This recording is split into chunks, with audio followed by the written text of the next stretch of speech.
first time at Unite, and of course Unite Singapore. And I am here with a company called Mimerse. I will start by giving you a short introduction of who I am and why I'm standing here, and then go on to what we do at Mimerse, and using actually Unity, of course, which is the reason why we're here, to show you real-life use of Unity programming. Feel free to ask any questions or save them to after the presentation. I'm happy to have a very dynamic presentation as well. My name is Sarah Ouakim. A short way of presenting myself is I'm the techie in the business world, and I'm a businesswoman in the techie world. So very much the bridge between both worlds in terms of commercializing startup technologies and launching them onto a social, to do with social impact, which you're going to understand once we start talking about what Mimerse does. As you may have actually already realized, what we do at Mimerse is mental health using immersive technology. Today, that means actually VR. We're in the forefront of using mixed realities and AR. So as technology is going to be going forward, we're going to be following and especially being at the forefront of it, thanks to your work at Unity. How many here are developers? I am actually looking forward to having this presentation with you guys here, because this is actually a way for us to really say thank you. Thanks to what you're doing every day, this actually allows us to make a huge impact on society. So if you feel like coming afterwards and asking how we're working on it and how we're doing it, feel free. We love the fact that thanks to the advancement of what you're doing on in Unity is actually allowing us to provide the world with democratizing mental health. So if you didn't know it, you're actually working to make the world better. Since 2014, Mimerse has been actually both a research partner and doing clinical trials, pioneering really the democratization of mental health through immersive reality. What we do is that we provide virtual reality treatments through our headsets that you can see right there. We use the Oculus platform, and we have become actually the largest provider of mental health through VR already today. What we actually see through VR is really the scalability of it, of course, because anyone with a VR headset can have access to the treatments, but also the fact that these are automatic treatments. You don't actually have to have a coach or a psychologist next to you to go through the therapies that we're providing through the VR environment. So the big problem that we were looking at was the treatment gap. If anybody is in the health business, is anyone here from the healthcare environment? Anyone who's in the healthcare environment will actually know that there is a massive issue in terms of the treatment gap. There are a lot more people needing help than there are providing the help, or even academically trained to provide that help. More than 2/3 of adults sufferers will never actually ask for help. And which I think, if you look around you or look in your immediate social environment, you'll know somebody who's suffering who's probably not getting help. The biggest challenges, of course, for professionals is that you don't have enough mental health personnel to actually go to. You have to wait for long periods of time to actually get to the help that you may need. If you know you need it, and if you actually want to say that you need it, which is also a big step for a lot of people. When it comes to consumers, which is everyone, it's expensive. People have to pay a lot of money, because as we know, when there's a lot of demand, very little supply, prices go up. And we all know that mental health is an expensive area of healthcare. But the big issue also is stigma. You don't want to be stigmatized with having an issue with mental health. You don't want to go to your boss or to your family and say, I'm suffering, I need help. doing, oh, my computer is almost flying off. What Mimerse is really doing is allowing for this problem to become our inspiration.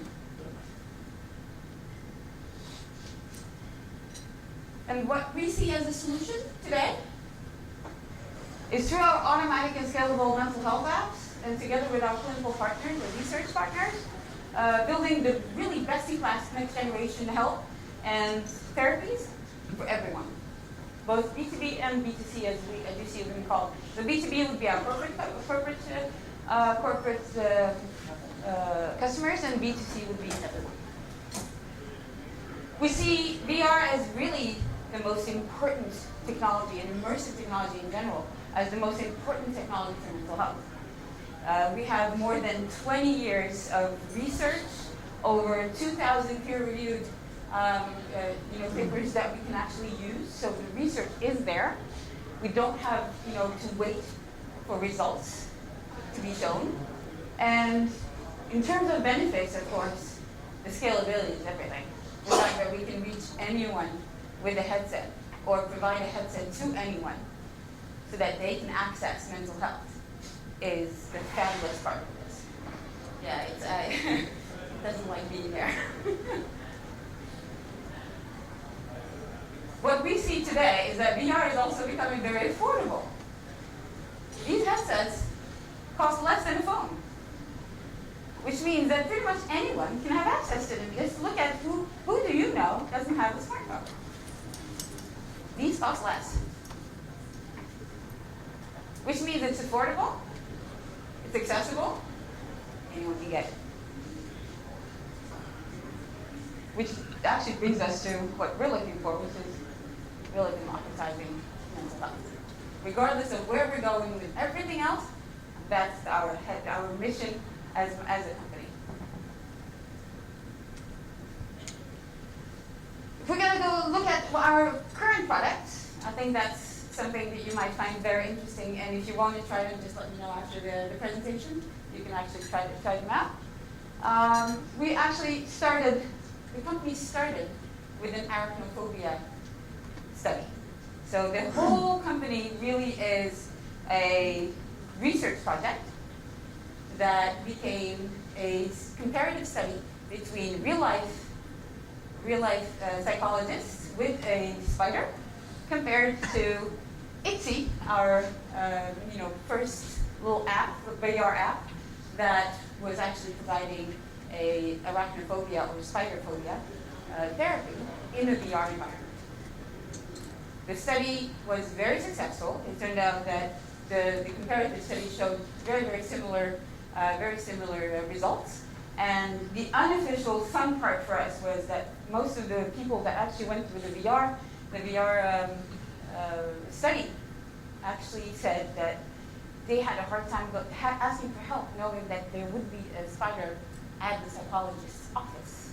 So even getting to the psychologist was a really big issue. And when we talk about phobia, we're talking real phobia. So it's really a challenging handicap in everyday life, knowing that there's a possibility of that trigger being anywhere near there. So what we're using really is a CBT-based therapy, and it is actually an even more boiled down CBT therapy called ICBT, and with a professor called Lars Ars, who's a Swedish professor, who's used actually who boiled down CBT to a 3-hour therapy. And what this means is that we can pretty much take all of his research, over 25 years of research, and put it into VR. We've done that. Our first launched application and commercial application is called Complex. It's a stress and burnout management application. You can pretty much download it if you have an Oculus or a Samsung VR, you can download it today. So you can go in there and download it. And as an individual, you don't actually have to pay for it. It's for free for now. So go ahead and download it and you try it and use it. We got over 18,000 downloads in the VR environment. That's actually pretty massive. and we're very proud of it. And we've actually been in the top 10 free apps on Oculus many weeks, which we're also very proud of. Fear of public speaking, believe it or not, was launched yesterday. It's that new. And it is launched on Oculus Quest platform. We have our first clients using it since yesterday. And we have actually a lot of pre-orders on that one. Speaking Place is really our fear of public speaking therapy. So we have two paths, two kinds of use on this application. One is to really heal the real fear of public speaking. So for people who have a really hard time standing up and talking in front of people, whether it be in a small environment or in a large environment. If you have a chance, come on over afterwards and try it out. One thing that you should try is our arena environment. Over 3,000 people in front of you, and you're standing there. It's your star moment, or a really nervous moment, depending on how you actually see it. But you also have the path of therapy. So it's not only a presentation skills training, it's also a therapy application. That's actually what it is supposed to be to begin with, and now it's being used a lot as a presentation skills training application. So anyone who needs to train on their presentation, needs to get a few coaching skills, work on different skill sets that they know they need to work on, or want to see what they would like to work on. So you have a playback option as well, so you can see yourself in an avatar format and hear yourself and see how you're moving and how your head is moving and who you're looking at, where you're walking. So that's why we're really excited about using Oculus Quest as a platform, because you can actually move around and see yourself moving around and walking and talking and using your hands. And where you're looking, how many people you have in front of you. So that's our fear of public speaking application. Today, actually, we have a group of psychologists, one of the biggest actually groups of psychologists in Sweden, using it as their fear of public speaking therapy and treatment. And that was actually something we did together with Stockholm University and PBF, which is the psychologist group. We already have a beta version of our pain relief application, which is really an evolving project. Sets to help people in post-op pain relief to really lower the amount of opiate use in healthcare. And what we've actually, the research is already there, of course, and we've used Calm-based, we still use Calm-based in the healthcare environment to help people really, to distract them from the pain. My computer is actually having its own little life. It's flying off the shelf.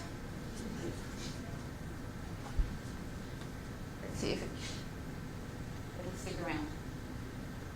So we've already had a lot of research to back up the fact that by having a VR headset on and being able to focus on something else, you really don't feel the pain the same way. And now we're actually taking it a step further with our pain relief application and trying it out on a post-op group with one of the largest hospitals in Sweden. And the whole point is to see if we can actually get the patients to do more things with their brain activity. Remember things, answer questions, sort colors. And this is actually something that we're going to be trialing already this fall in November. And looking forward to the results. Again, because we know of the positive results of using just our stress and relaxation application in a hospital environment and seeing already that made a huge difference, we're very excited about this application. We have quite a few things in development, as you can see. Fear of flying is a very common question we get, and that one is in the making, so we'll look forward to that one. And then we're going to take our first application, our arachnophobia application, and revamp it and make it an animal phobia application. So our hope is to really be able to change the trigger. It could be dogs, could be spiders, could be snakes, could be just about anything that triggers you, and help you go through the steps of exposure pain. Is that good?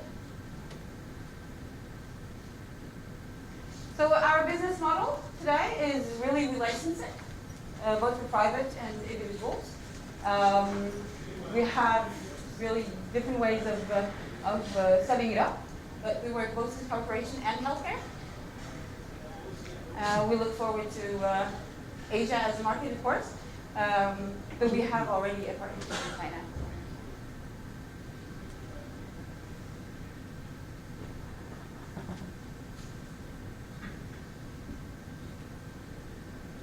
This is how we look at our market. Our market size is actually pretty, it's on a real steep curve, and by 2025 we see it as over an $8 billion market, which is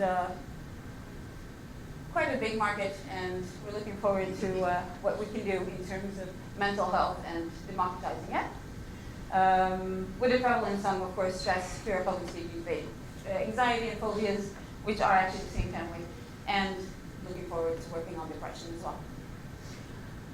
VR install base shouldn't be actually a surprise for you guys, because you actually probably already know this, but by 2023 we see both, a balance between augmented reality and virtual reality, which is probably where this company will be going as well. Our competition, so we're actually the only ones working with automatic treatments. Anyone who's working in this field is actually working pretty much only with psychologists and coaches and therapists.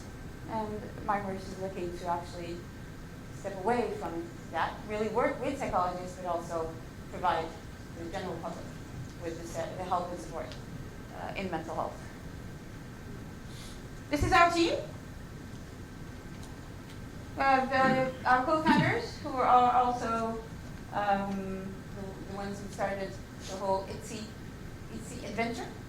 I joined the team this year in the commercialization efforts, and I look forward to what we can do all together. And these guys are your Unity colleagues. They're our experts. If you have any questions about this, just reach out to me about who we are. Thank you very much. And I would love to actually take a few questions. I didn't get any during the presentation, but I would love to take your questions right now, if you have any. Yes? Yep, so what's your prediction on the effectiveness of using AI over VR? Because, for example, I would imagine that having the real world sort of triggers would help immerse the patient more, but that's just my guess. So what is your prediction? What does the research show, AR versus VR? So because AR hasn't come as far as we would like it to go, we actually haven't been able to try them out. But we are a company that always keeps clinical trials going. And when we license our products, we actually license them with research updates as well. So when research shows that there's an advancement in something, whether it be with the technology or in the software or in the research environment, we actually update our kit or our set, as I would call it. I think from my gut feeling, as of today, I would say that depending on what the trigger is and what you're trying to solve, what your issue is or your challenge is, one may be better than the other. I think in an AR environment that could really, really immerse you the way you would like it to be, though staying within the environment that you're in, could be an optimal, but we're not there yet. So it's really where the technology is going to take us. Yeah? Yeah. Can I check with you? Like when the user download the apps, Yes. how do you get feedback from the user? How do you know it works on them, or how do you know whether it's useful to them? So they can actually message us. We're actually a very open company, and we get a lot of feedback from our users, which is fantastic. That's what actually helps us develop our apps even better and all the time. So we've had a few users that have used Complace, I think over, what is it, some of them actually over 4 months in a row. And it's only been out on the market for about 5 months.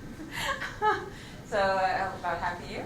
So definitely the feedback from the users is really, really massive. We do get the numbers, the statistics, actually we get through the headsets. So that's never an issue. And through the application. So how many sessions we've had? Again, as I was mentioning, over I believe over 4,000 finished sessions. So that's quite a bit of feedback, and then we can also measure how people are feeling in terms of if they're feeling better, and that's about 25%. So we have a question that they have to answer at the end of each session, and before they start. So that's the same question: how do you feel today, and then how do you feel after after having gone through a session? And that's actually a huge number in mental health. Yeah. Any more questions? Yes. Go ahead. So the user uses the product. Yes. And let's say you require additional help, like you know that you need more than this, like does the app direct them to any resources, or is there anybody in the back end that will help them? Not as of today, but I think one of the benefits of the app is that it does show you what you do need help with. So if it doesn't, if it's not enough, then it actually could be the tool that you may need to realize that maybe I need more help than just what I got. Yes? Yes.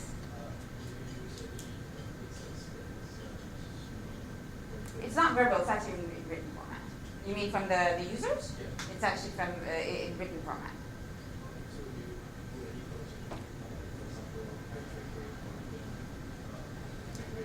So eye tracking is not there yet. We're going to get the technology of it is from the platform that we're using. That's one of the reasons we're using Oculus, and we're actually probably going to take our Complace and put it on Oculus Quest as well. But because they're going into the eye tracking path, which we really, really appreciate and looking forward to it.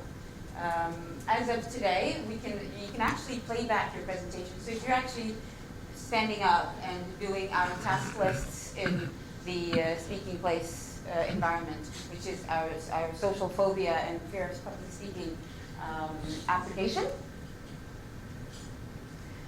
So if you're doing that, you can actually hear yourself speak, and you can actually save that. So that's the one thing, and it's actually pretty good audio. We've had questions about can I train on my fear of singing, for example.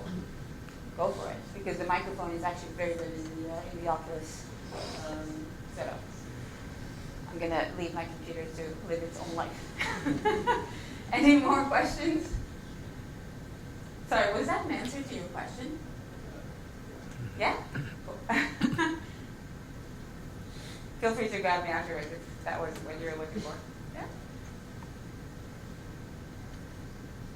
Any more questions? We're all looking forward to the future because the technology is going really, really fast. So definitely looking forward to seeing what AR is going to provide us with, but also mixing realities going forward. If no more questions, again, if you feel like trying it out, I can actually keep the headsets around a little bit after the talk or here for a little bit. Yeah. Feel free to come up and ask me any questions one-on-one if that's an easier environment for you to ask questions in.